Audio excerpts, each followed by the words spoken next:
Hey, noble ones, what are you doing here? Oh, you're here for the show? To watch me explode? Well, better go on then.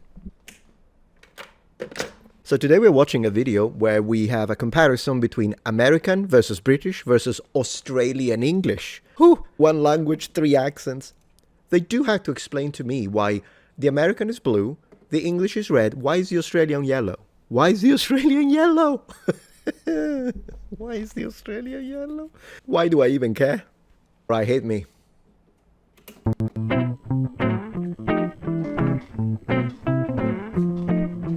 Banana.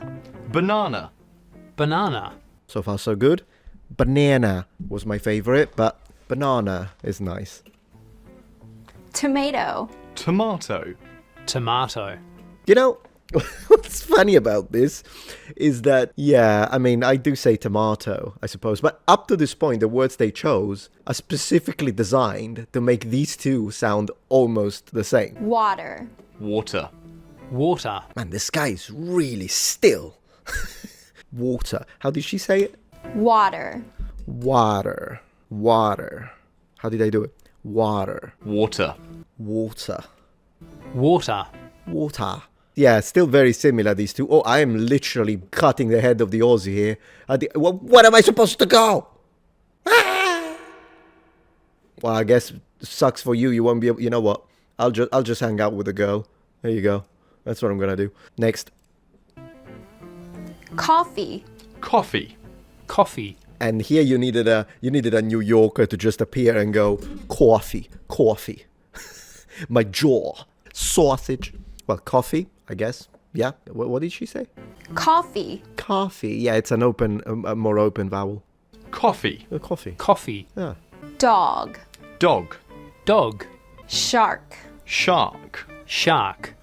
Oh, here there is a difference, though. Well, of course, usually when we try and find differences between the way a Brit sounds, although then again, this guy is literally like a posh Englishman from the South. I'd like to underline, not every English person sounds like this. In fact, if they had chosen someone from, for instance, the north of England, then these two would have sounded nothing alike. But regardless of my pedantry, vowels is one of the main differences between these two accents, because here, of course, both of them are non-rhotic in the sense that the R is not pronounced, while her accent is rhotic and she does pronounce the R. In fact, if we listen again. Shark.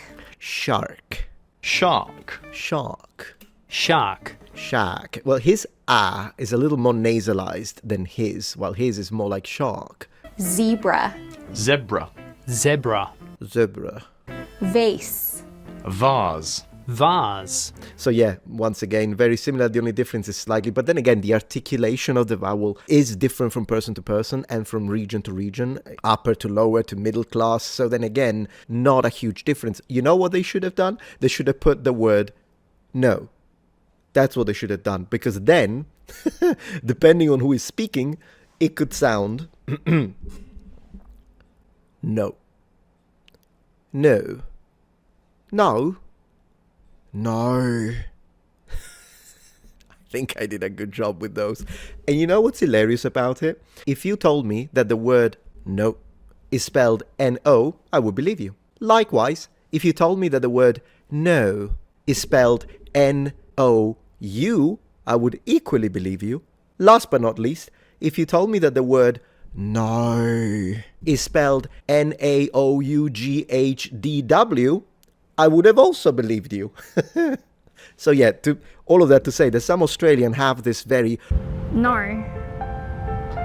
That is not correct. No, spelled N-O. No. No. so that's an area of distinction. Anyways, let's continue. I'm speaking too much already. Bell pepper. Pepper. Capsicum. Oh, no way. Oh, what are you on about? Come on. I'll be honest. Either pepper or bell pepper is what I've always heard. Mostly pepper, but I'll give it to Americans. They're very imaginative when it comes to vegetables because they literally describe the shape, which I always appreciate, like bell pepper because it's a pepper that looks like a bell. Then they have an eggplant because it's a plant that looks like a... I mean, I've never seen an egg look like that, but I guess some. Not purple, I hope. But whatever, it's kind of round, it looks like an egg. When it comes to these words, the Brits just steal them from the French. aubergine, courgette. And then they don't like the French. Well, I guess it does make sense why they would steal something from the... Well, who the heck speaks French anyways? But capsicum? Capsicum? No, there is no way. I gotta ask. I need to ask an Australian. I need to ask an Australian right now. Here is the Australian in question, Evil Dia. I'm literally texting him and I said, hey mate, just to make him sound a little at home, I have a question. Do you guys, Australians, actually say capsicum instead of bell pepper? I'm waiting on that reply. I'm waiting. Oh, who knows what the heck the time is in Australia? What season is it?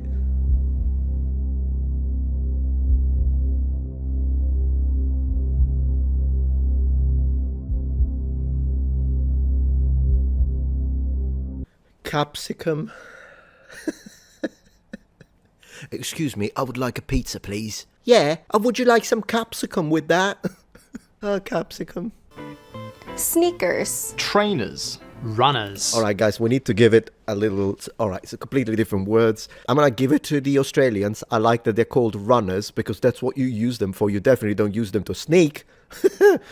Some people use it for training, I suppose, but the end result will be running anyways. So I'm going to give it to the Australians here. 1, 2, 3. And plus sneakers makes me think of the chocolate. And man, what I would give for a sneaker now. French fries. Chips. Hot chips. Yeah, it's definitely a hot topic, the one about chips and So, French fries. You know what's so strange is that being an Italian, I actually was brought up with both without even noticing it. In the sense that, of course, when you buy the little bagged ones that in England are called crisps, well, on the package, they say chips anyways, at least the ones that we import from America, which is like all of them.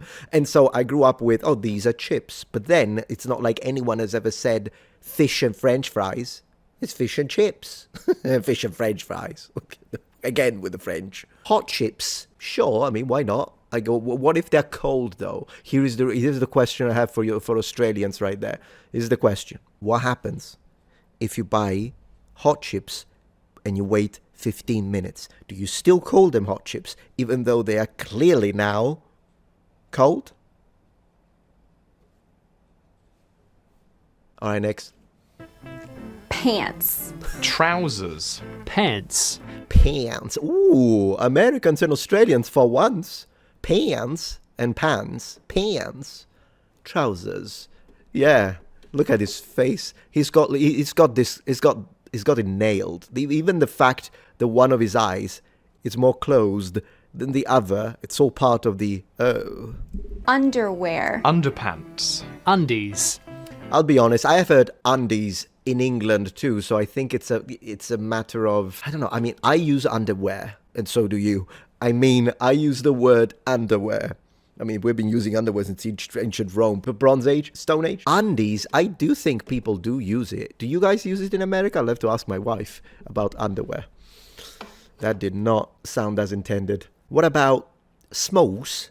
He pinched me smalls. We're bloomers. Sweater. Jumper. Jumper. It's like they sound the same, but he's really marking the R at the end. So she goes for sweater, and then he goes jumper, and he went jumper. Flashlight. Torch. Torch. So what's funny about this one is that I actually like the American word more, flashlight. It's pretty cool. Wow, I like the flash. I like it. When you say torch, even though that's the word I've used for the majority of my life, now I'm switching to flashlight. What's funny is that a torch, you would imagine the handheld one with the wood and the actual live flame. Although then again you don't, because this is also a torch. Maybe you could say a torchlight. What's next? Hit me with a check. Oh my gosh, I'm covering it again. Check. Check. Check. I mean, I'll give it to the Americans. The spelling just makes more sense. This spelling here, it makes me want to read the word check you. Check you. Check you. Check. Check. Gray. Grey. Grey. The aliens, apart from the spelling difference, the accent will influence it a lot. Will you say grey? Will you say grey? Grey? Grey? It really depends. Tire. Tire. Tire. Cool. Tire. Jewelry. Jewelry. Jewelry. Yeah, he really goes into jewelry. while she makes it almost one word. I was going to say half a word. Aluminum. Aluminium. All right, what is he going to say? Is he going to say aluminium or is he going to say aluminum? Yeah, they didn't even bother with the I here. The Americans are like, oh, what do you need that extra I for? We already got one. I think he's going to say it like the Brit. Aluminium. Mustache. Mustache. Mustache. Interesting. So ma becomes m. Mustache, mustache, mustache. How do I say it? I don't even know. Airplane. Aeroplane. Aeroplane. So this one, it's interesting because yes, aeroplane. But if you speak fast, you instead of saying aero, you end up saying error, which sounds a lot like air. Error. Aeroplane, airplane, airplane, airplane, airplane, aeroplane. So objectively, he said it he enunciated it. I would like to take the aeroplane. Yeah, if you speak like that, but I mean, unless you're really, really like upper class posh and you have a lot of time so you can waste it, I think most people will say it fast. And when they do say it fast, then it kind of sounds still different, but it's a lot closer to this, a plane in the air, rather than... Pajamas. Pajamas. Pajamas. Wow, look at the spelling. Color. Colour. Colour. Yeah, once again, color. He's stressing again. Yeah. Aha. Jingle. Oh, that's it. All right, well, that was fun. What else have they got? English versus German versus Dutch, Afrikaans, that's pretty nice. Spanish, Italian, French, and Portuguese. All right, guys, you choose in the comments which one am I doing next. I'm kind of leaning towards this one, but this would be fun too with German and Dutch. You joking? German and Dutch?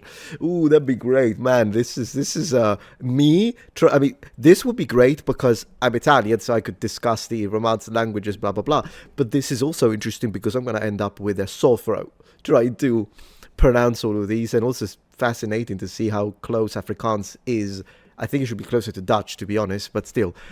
Very cool, very cool. The major differences between these two would have been a lot more evident if they had chosen other words. So it really has to do, you could manipulate the results of these. So don't take it as, oh wow, Australians and English are almost the same. Well, yeah, no. So definitely Australian English is closer to English, but then again, depending on where the person is from in England, then that distance or relatedness will be majorly affected. So I would say that Australian accent is, and once again, there isn't a single Australian accent, but what you usually commonly associate with an Australian accent is usually closer to the Southern English accent. On some areas, even having some connections with the Cockneys specifically. Another thing that could have happened here, let me see, is there anything? Yeah, bell. Let me see how they say bell, because that's one where you could see what I'm about to tell you, which is called the dark L. There we go. So let's see. Bell pepper. Pepper. Oh, but Capsicum. they're not saying it, damn it. Anyways, if this was pronounced here, the L, is there anything with an L for crying out loud? No? All right, fine. Well, maybe this one. Castle. Castle. Yeah, so if you notice, he says castle. Well, he says castle. So there is a little bit of an L pronounced. This depends, because there is a phenomenon that usually happens in England and in some areas in Australia. It does not happen in America, as far as I know. And now you'll find a regional, a specific state that says it that way. I don't know, maybe. But anyways, the idea is it's called a dark L. What that is that basically the L is pronounced like a W. And the way that sounds, it usually happens, at least in England, tends to happen more in either Cockney, Estuary, low class to mid class accents.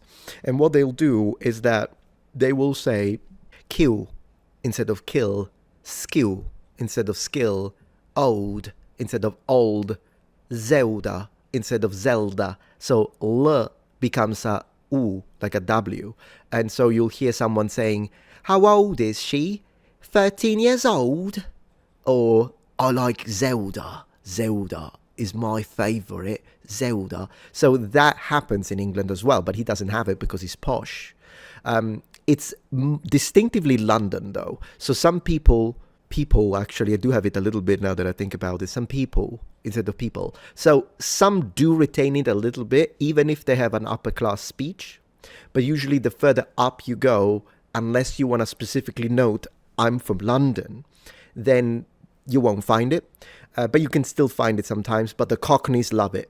So you will hear it a lot in that accent. And that also transfers to Australia sometimes. One thing, however, that Americans and Australians have in common, and unfortunately we couldn't see it here, is flapping. Flapping meaning when Americans tend to pronounce a T and transform it into a soft D, which we actually did here with the word water, like beauty. They both fully pronounce the T, water, water. Depending on, again, the variation, some could have put a glottal stop in there and go for water instead of water. But then again, sometimes Australians do adopt the flapping that Americans use and transform their T's into soft D's. So that kind of sound. So sometimes Australians use it. English, as far as I know, they don't. If they really don't feel like pronouncing their T's, they use glottal stops. Anyways, that's what I wanted to share. It was really fun. Let me know what you thought. Which one was your favorite accent? Thank you very much. See you tomorrow, and thank you for joining Metron's Academy. Ciao.